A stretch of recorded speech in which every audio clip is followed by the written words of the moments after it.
Teman-teman, saya sekarang lagi di Pengadilan Negeri Kepanjen Malang mengadvokasi kasus Undang-Undang ITE. Di samping saya ini adalah terdakwanya, namanya Dian Patria. Dia dijerat pasal 27 ayat 3 Undang-Undang ITE. Kasusnya sederhana, uangnya dibawa lari orang, ditagih-tagih bulet, susah, akhirnya dia emosi, terus nagihnya di medsos istrinya, nulis ya komentar di akun istrinya dari si pelaku itu, tetapi mungkin dianggap dia mencemarkan nama baik, akhirnya dilaporkan polisi. Ayo Mbak Dian, ngomong ke Pak Jokowi supaya dibebaskan nantinya itu.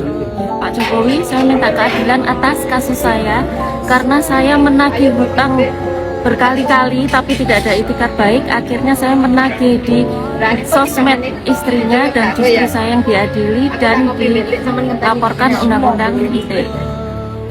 Teman-teman, kasus ini ada dua ya kelucuan. Satu, bahwa dia nagih hutang. Yang kedua, kasusnya itu sudah lewat waktu alias kadaluarsa. Menurut pasal 74 KUHP, pengaduan itu maksimal 6 bulan.